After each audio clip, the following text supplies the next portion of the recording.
The 12 Dancing Princesses. There was a king who had 12 beautiful daughters.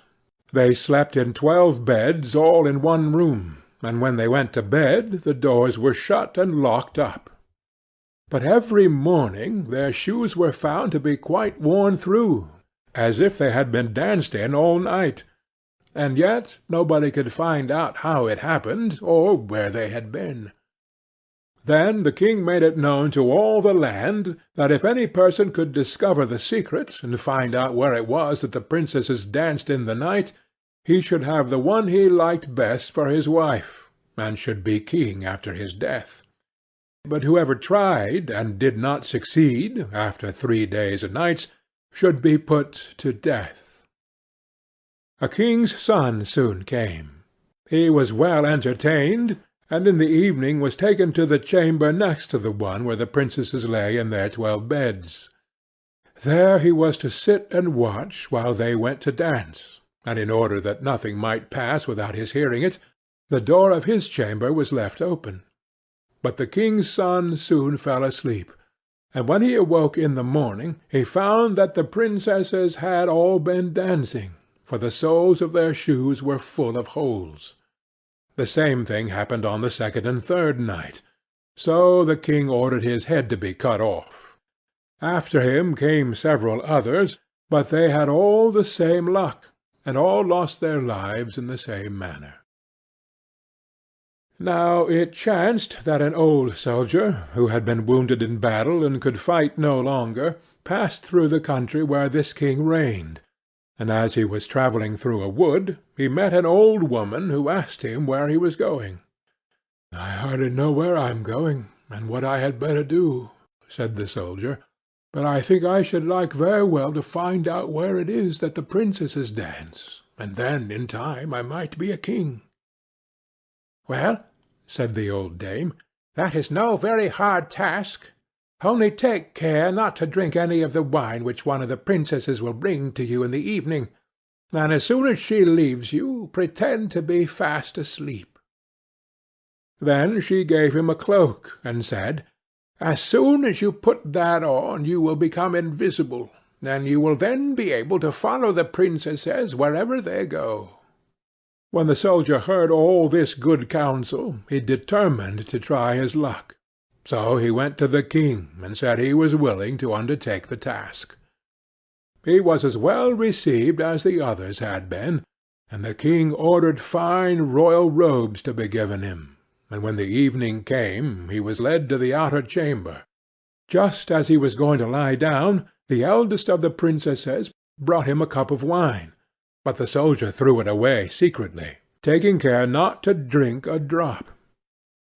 Then he laid himself down on his bed, and in a little while began to snore very loud, as if he was fast asleep.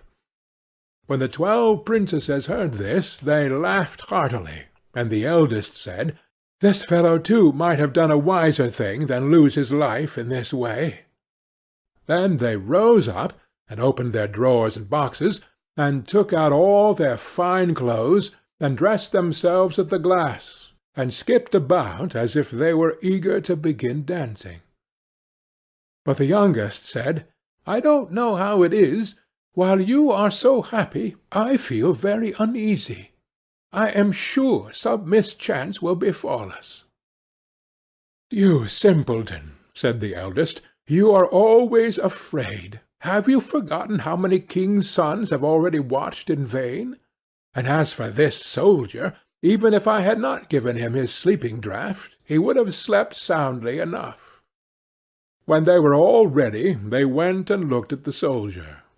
But he snored on, and did not stir hand or foot, so they thought they were quite safe, and the eldest went up to her own bed, and clapped her hands, and the bed sank into the floor, and a trap-door flew open. The soldier saw them going down through the trap-door one after another, the eldest leading the way, and thinking he had no time to lose, he jumped up, put on the cloak which the old woman had given him, and followed them. But in the middle of the stairs he trod on the gown of the youngest princess, and she cried out to her sisters, all is not right. Some one took hold of my gown."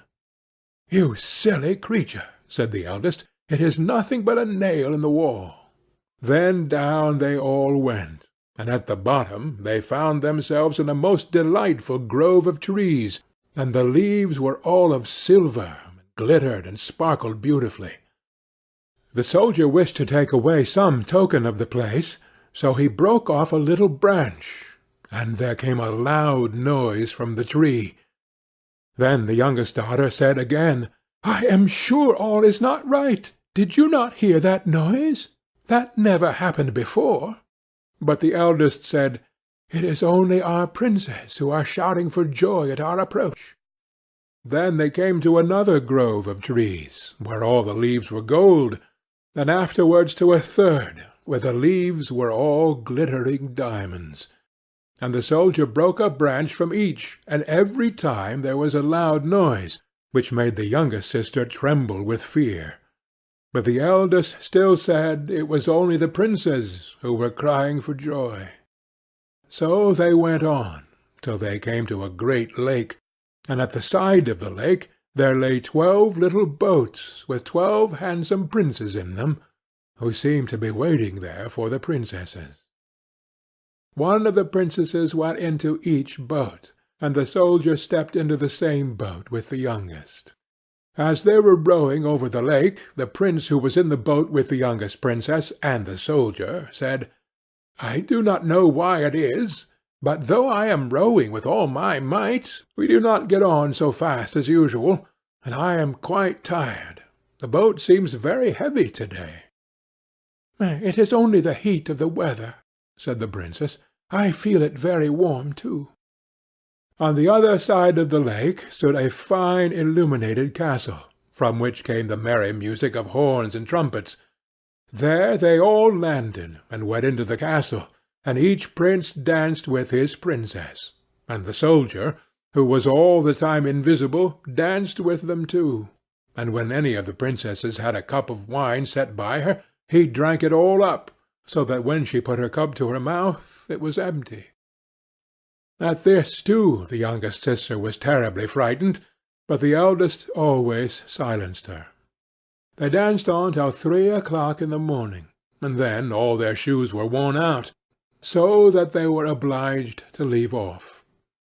The princess rowed them back again over the lake, but this time the soldier placed himself in the boat with the eldest princess, and on the opposite shore they took leave of each other, the princesses promising to come again the next night. When they came to the stairs, the soldier ran on before the princesses, and laid himself down, and as the 12 sisters slowly came up very much tired, they heard him snoring in his bed. So they said, "Now all is quite safe." Then they undressed themselves, put away their fine clothes, pulled off their shoes, and went to bed. In the morning the soldier said nothing about what had happened, but determined to see more of this strange adventure, and went again the second and third night, and everything happened just as before. The princesses danced each time till their shoes were worn to pieces, and then returned home. However, on the third night the soldier carried away one of the golden cups as a token of where he had been. As soon as the time came when he was to declare the secret, he was taken before the king with the 3 branches and the golden cup, and the 12 princesses stood listening behind the door to hear what he would say.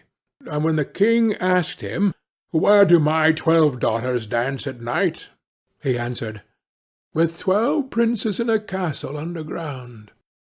And then he told the king all that had happened, and showed him the 3 branches and the golden cup which he had brought with him. Then the king called for the princesses, and asked them whether what the soldier said was true, and when they saw that they were discovered, and that it was of no use to deny what had happened, they confessed it all. And the king asked the soldier which of them he would choose for his wife, and he answered, "I am not very young, so I will have the eldest." And they were married that very day, and the soldier was chosen to be the king's heir. End of the 12 Dancing Princesses.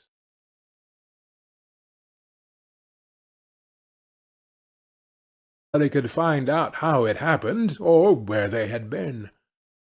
Then the king made it known to all the land that if any person could discover the secret, and find out where it was that the princesses danced in when they went to bed, the doors were shut and locked up. But every morning their shoes were found to be quite worn through, as if they had been danced in all night, and yet nobody night he should have the one he liked best for his wife, and should be king after his death. But whoever tried, and did not succeed, after 3 days and nights, should be put. The 12 Dancing Princesses. There was a king who had 12 beautiful daughters. They slept in 12 beds, all in one room, and to death. A king's son soon came. He was well entertained, and in the evening was taken to the chamber next to the one where the princesses lay in their 12 beds.